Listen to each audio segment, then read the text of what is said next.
What's up, everybody? Welcome to the Fantasy Flex podcast from the Action Network and Fantasy Labs. I'm your host, Chris Raybon, and this is your NFL Week 13 waivers episode. As always, I am joined by one of the most accurate rankers in the game, the odds maker, Sean Kerner. Sean, happy early Thanksgiving. How's it going? Happy early Thanksgiving. It's going pretty good. I had a rough Sunday main slate, but made up for with wins in the Sunday night football, Monday night football games. And we were just talking about why the hell weren't we at those games? Those have been fun back-to-back games here at SoFi. Also cashed on my Minshew season-long prop under. Unfortunate way to win it. You know, he had that season-ending injury. But I think it was only a matter of time before AOC would have replaced him again at some point. Hate to win it that way, but again, that one cashed.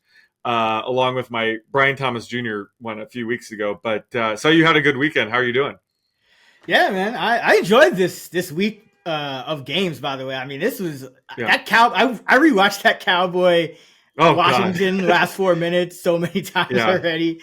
But we got a lot to get to on the waiver front, so we won't hold you up. And before we get started, a reminder that Sean and I have teamed up with DraftKings this Thanksgiving only. DraftKings cooking up an offer for the whole family. New Pick 6 customers get $50 in Pick 6 credits when they play $5 or more on their first picks. And if that's not tasty enough, all customers can opt in to receive a 50% winnings boost for NFL Week 13. Here's how it works. Pick 2 to 6 players of the same sport. Choose if they'll have more or less of a certain stat, like touchdowns, passing yards, interceptions for NFL, points, assists, rebounds, and so forth for NBA. You lock in those selections and compete against opponents for a shot at huge cash prizes. Plus, you can opt in for a 50% winnings boost to be used on NFL Week 13 only. Max entry fee and reward varies. Sean, I'm going to go with the Thanksgiving play. Jordan Love, NFL, less than 6.5 rushing yards. He's been less than that in 6 of his 9 games. What about you? Nice. Yeah, he's borderline in that Mull Santa mix, if you ask me. I'm going to go with NBA pick for tonight. I'm going to go with Devin Booker, more than 5.5 assists. He's only cleared this in one of the last 6 games, but he's just been getting really unlucky. His teammates have only shot 46% on his potential assists over that span.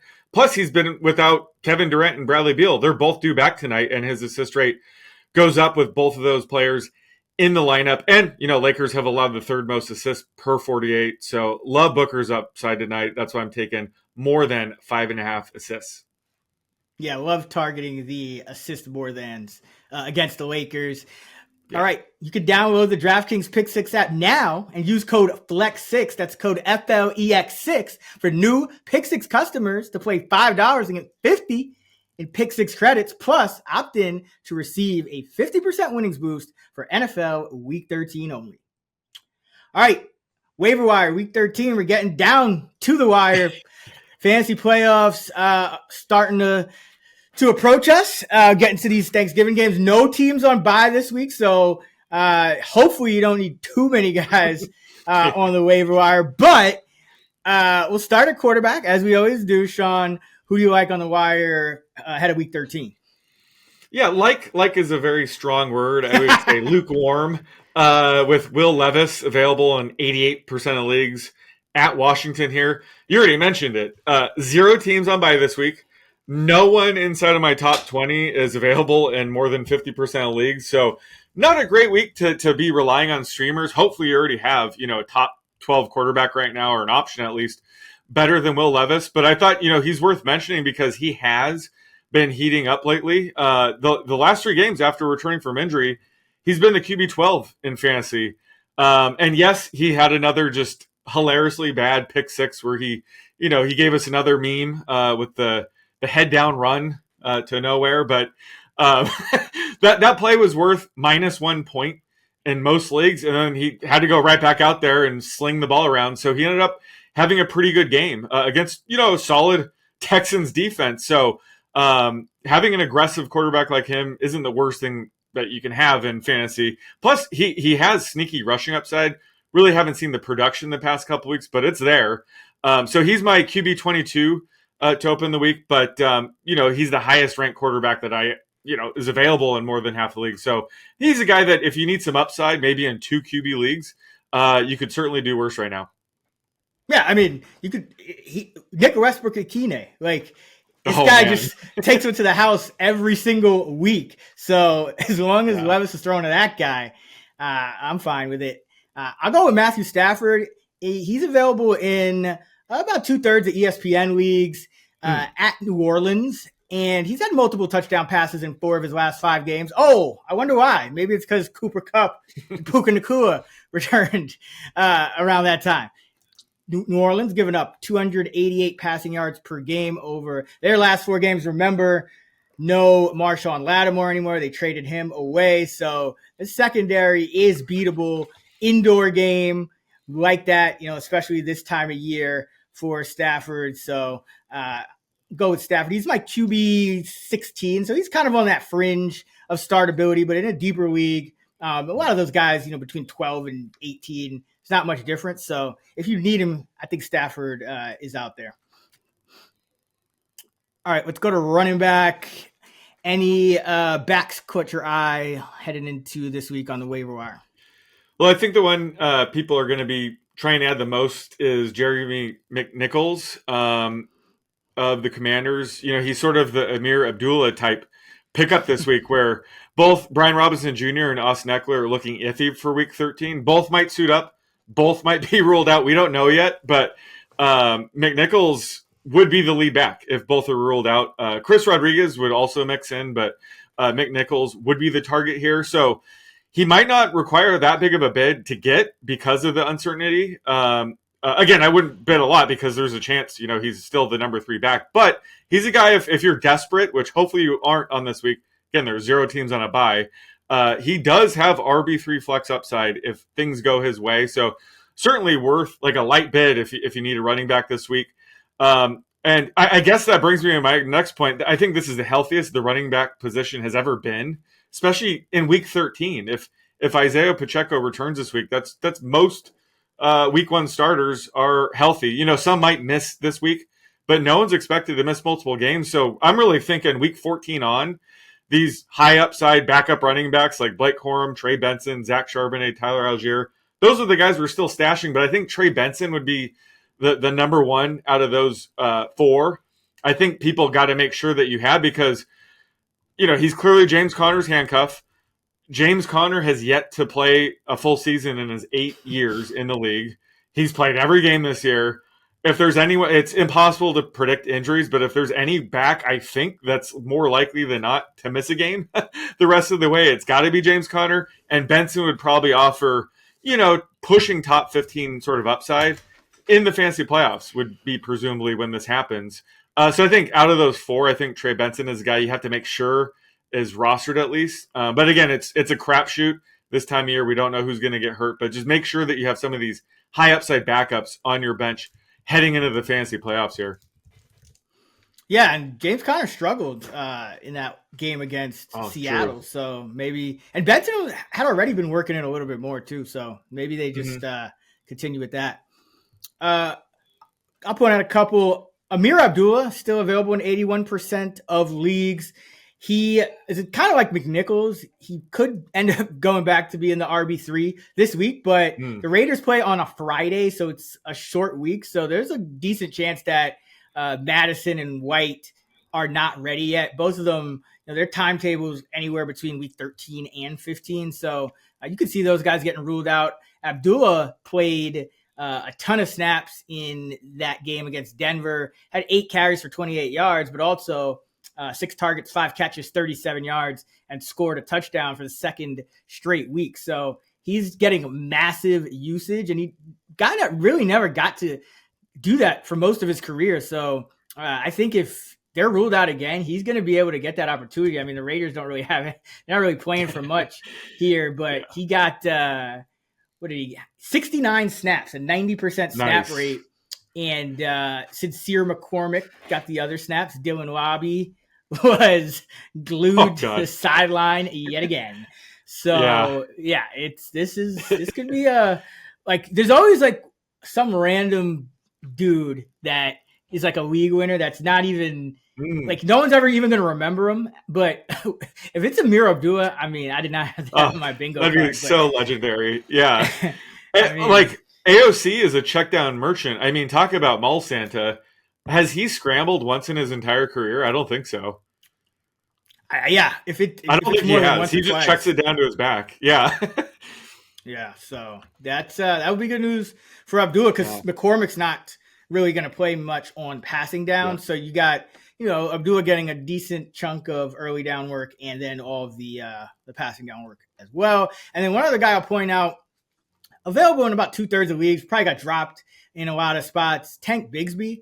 So he could come out of the bye healthy. We don't know exactly how healthy him and ETN, that whole backfield was banged up last time we checked it. And, they played the Lions, got blown out. The Lions are super physical. So we got to wait and see. But Bigsby at times this year has looked amazing. He's one of those guys that just kind of pops off the screen, had some big games. So as the Jaguars, what are they, 2-9? As they go down the stretch here, I think they may try to get him some more looks, and he could be a feature back going forward at any given point. He might enter this week as the feature back for all we know, because it seemed like he jumped ETN, before the injuries started piling up. So Bigsby is a guy kind of bench stash, see what happens, but there's a chance you could get a feature back for a couple weeks down the stretch here. And before we move on here, a quick announcement. Action Network is running back our annual Black Friday sale, offering our best price of the year on a year-long Action Pro subscription. If you're still on a Pro subscriber, visit actionnetwork.com/Black Friday, and you could get $40 off a year of Pro. Receive instant access to all of the picks and projections from myself, Sean Kerner, Stuckey, and the whole Action Network squad.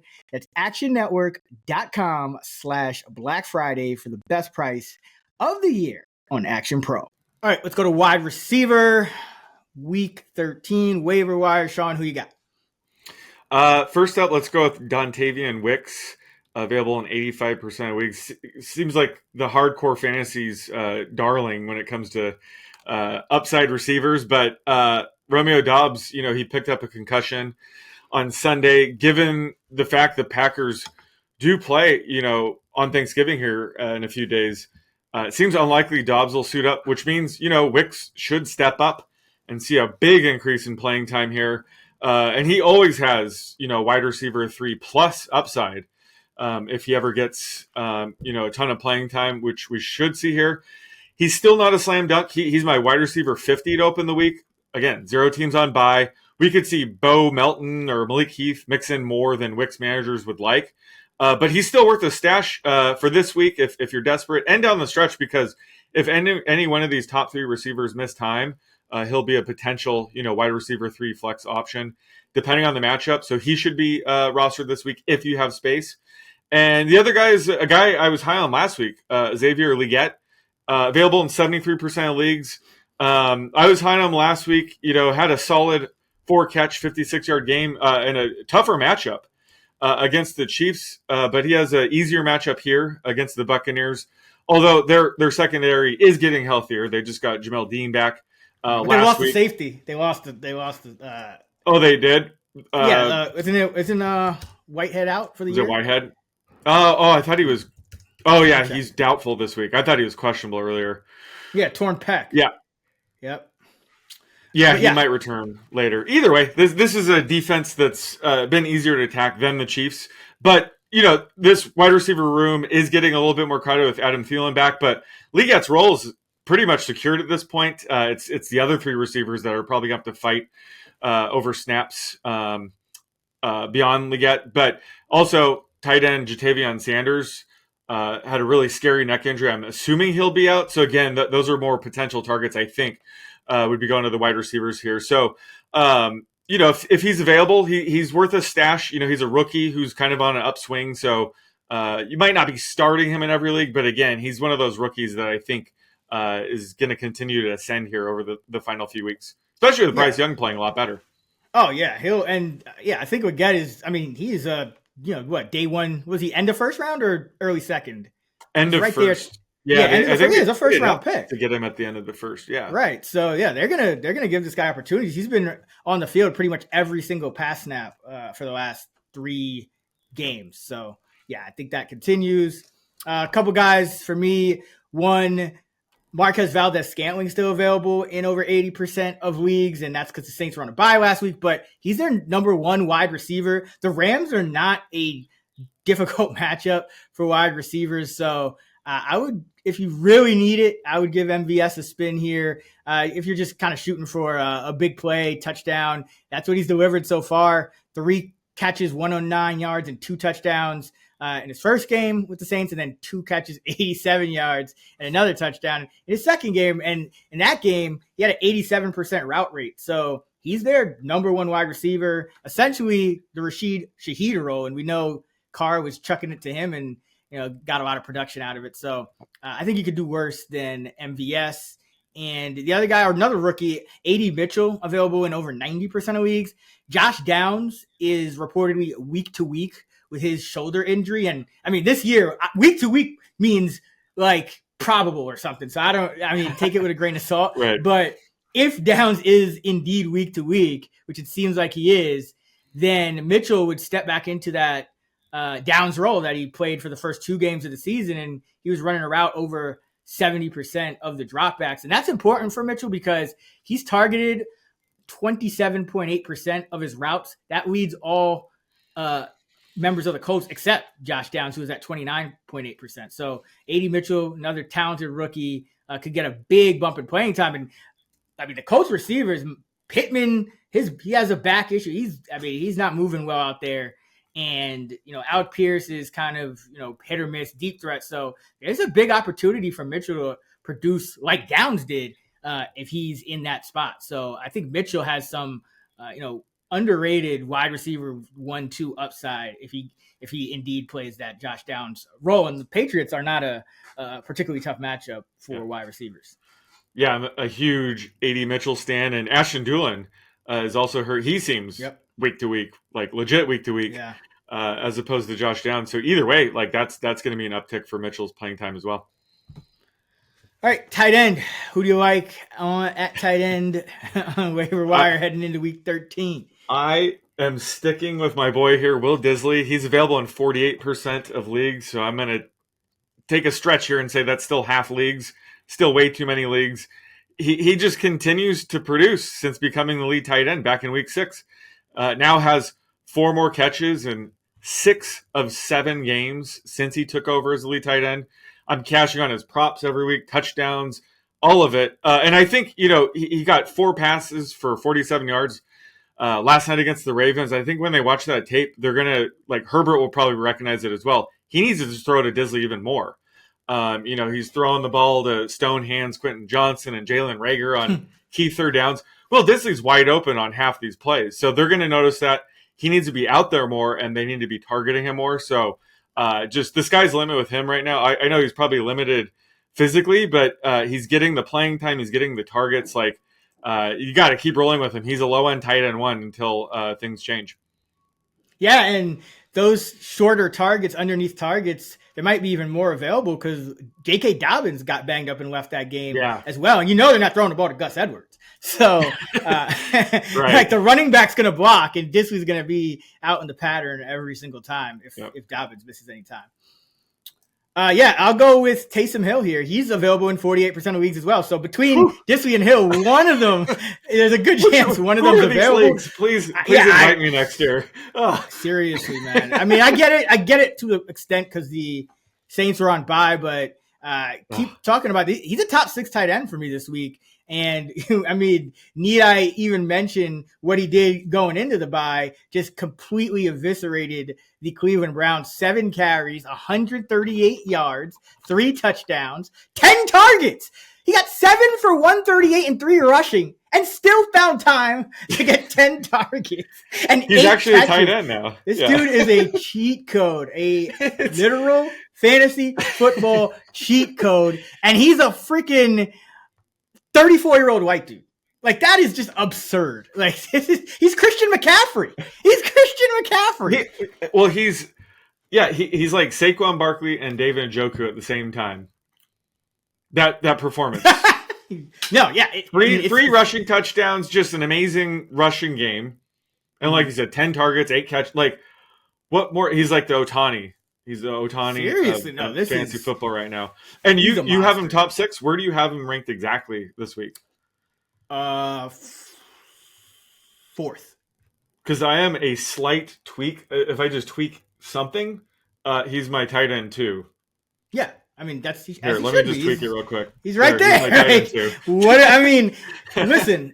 Pretty much, we know any tight end could have a bad game. I mean, we've seen Kelsey do it. We've seen Brock Bowers do it even just last week. So Taysom Hill has upside that, I mean, if he's getting the rushing and the receiving, he has upside that not even Kelsey has, not even Bowers has. He might even throw a 40-yard touchdown. Right. So unbelievable. This is unheard of. It's absurd. So yeah, he should not be available in half of fantasy leagues. Please pick him up, even if it's just so that your opponent doesn't pick him up. And 2 weeks later, and you face him in the playoff. Like Taysom Hill needs to be rostered. Yeah. All right, defense, special teams. Who you got?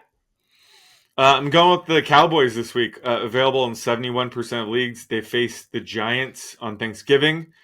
This is a great matchup for them. A ton of sack potential that you pointed out. Last week, Tommy DeVito, holy shit, sacked 4 times last week. So Micah Parsons should eat on Thanksgiving, and Deron Bland is back finally and healthy. So pick sixes are also back on the menu for the Cowboys. So I think that, the Cowboys have the perfect recipe for a defensive streamer play this week, and open the week as my number 2 defense. So Adam, if you probably have to spend a couple fab dollars to get them, because I think a lot of other people are going to have the same idea. But if you need to win this week and you want a great streaming play, I think the Cowboys are the way to go here. Yeah, they're my number 1 defense this week. I mean, nice. DeVito might not start. He has forearm soreness or something. That. Some tank from going tank like soreness. this. I don't know. Yeah, he bumped his head on the tank or something. I don't know, but whatever. I don't know what's going on. It's bad, but yeah, just start. I mean, every week from here on out, pretty much start defenses against the Giants. Yeah. I'll go with the more tried and true, old reliable Washington against Will Levis, available in just over half of leagues.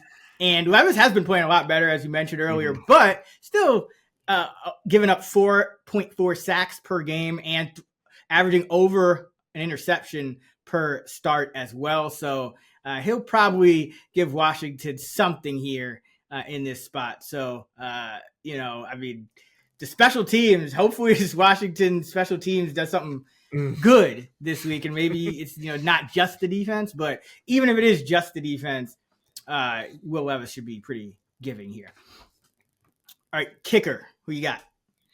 I'm going to go with Will Lutz of the Broncos here, available in 79% of leagues, at home against the Browns.